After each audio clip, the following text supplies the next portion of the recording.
बुद्धा की धरती की परती पर उगल बंदूक यहाँ।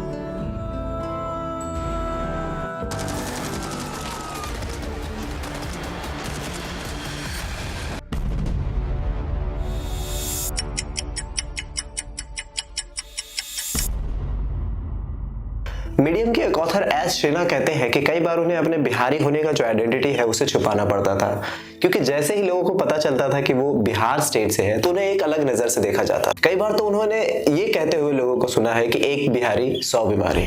आज के टाइम पर बिहार की हालत सबसे ज्यादा खराब है। जीडीपी रेट सबसे लोवेस्ट है, लिटरेसी रेट सबसे लोवेस्ट है, पॉवर्टी सबसे ज्यादा है, क्राइम रेट बढ़ता जा रहा है और पॉलिटिक्स के तो क्या ही कहने।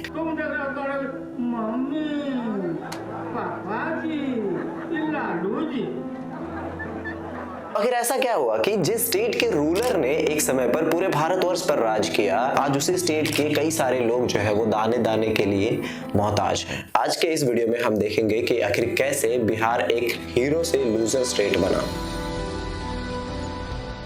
कुछ भी समझने के पहले हमें ये समझना होगा कि आखिर बिहार की जो आज हालत है वो बिगड़नी कब शुरू हुई। The short answer is Bihar की हालत कभी ठीक थी ही नहीं। बिहार की हालत आज से खराब नहीं है, बल्कि वो बहुत पहले से खराब है। 1927 से 1928 तक का अगर आप डेटा देखोगे तो आपको पता चलेगा कि बिहार पर पहले से ही बहुत ही कम ध्यान दिया गया है, और वो सिर्फ एक रीजन की वजह से, और वो है जमींदारी। बिहार में 70% जो लैंड है वो सिर्फ 10% लोगों के पास है, और बाकी सारे लोगों के पास या तो बहुत ही कम लैंड है एग्रीकल्चर और फार्मिंग के लिए, या फिर कुछ लोगों के पास लैंड ना के बराबर है।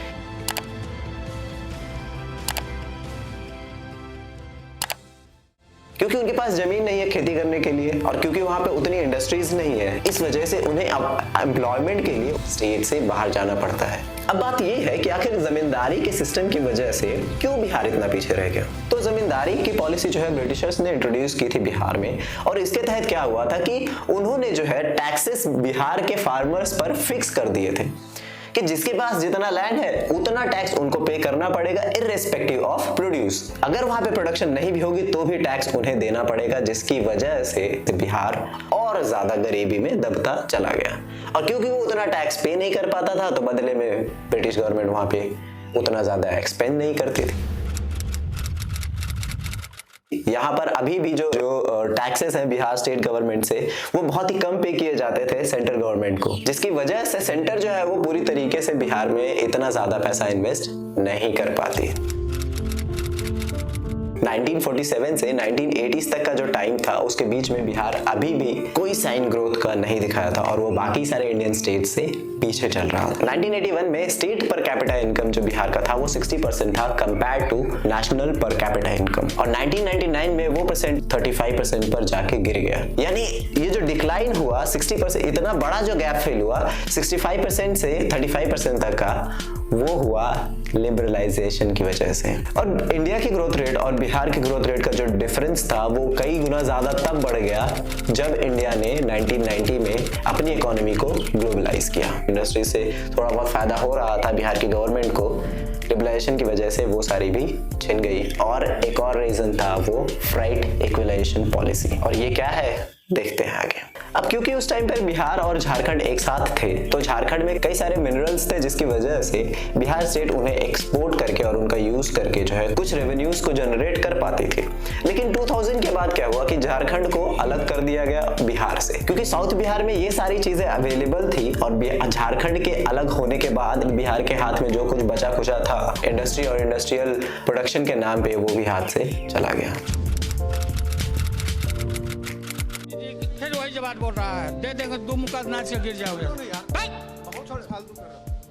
अगर आप बिहार के पॉलिटिकल हिस्ट्री और पॉलिटिकल सिनेरियो को देखोगे तो पिछले 75 सालों में 40 बार से ज्यादा जो गवर्नमेंट है वो बदल चुकी है, और 8 बार प्रेसिडेंट रूल लगाया जा चुका है। इसका मतलब ये है कि अगर एवरेज देखा जाए तो हर एक चीफ मिनिस्टर ने सिर्फ 1.5 साल बिताया है सीएम की ऑफिस में। इस बात से ये अंदाजा लग जाता है कि जो सरकार सिर्फ 1.5 साल के लिए आ पा रही है, रुक पा रही है वहां, तो इसके पहले इंफ्रास्ट्रक्चर इन्वेस्टमेंट पे देखे, अलग अलग सेक्टर्स के इन्वेस्टमेंट में देखे, इंडस्ट्री सेटअप करने को देखे, एजुकेशन लेवल बढ़ाने के लिए देखे, उसके पहले वो ये देखेगी कि अपनी सीट कैसे बचाई जाए।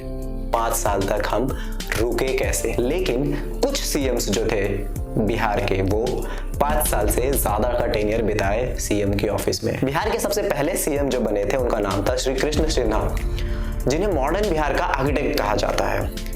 उनके सीएम बनने के बाद से बिहार में कई सारे डेवलपमेंट्स के प्रोसेस, इंडस्ट्रीज को सेटअप करने की बात और उन्हीं के पीरियड में जमींदारी के सिस्टम को हटाने की बात और दलित के अपलिफ्टमेंट की बात जो है वो शुरू हुई थी। श्री कृष्ण सिन्हा के टाइम पर ही जो सबसे popular Barauni oil refinery HEC at Hatia और स्टील पावर प्लांट बोकारो में लगाए गए। इसका मतलब ये है कि वो जो पहले सीएम थे बिहार के, उन्होंने बिहार को डेवलपमेंट की तरफ कई सारे तरीकों से पुश करना स्टार्ट कर दिया था। बिहार कुछ साइन ऑफ इंप्रूवमेंट दिखा रहा था आजादी के जस्ट बाद, जब उनके नए सीएम बने और इतने सारे प्रोजेक्ट्स जो है वो शुरू किए गए।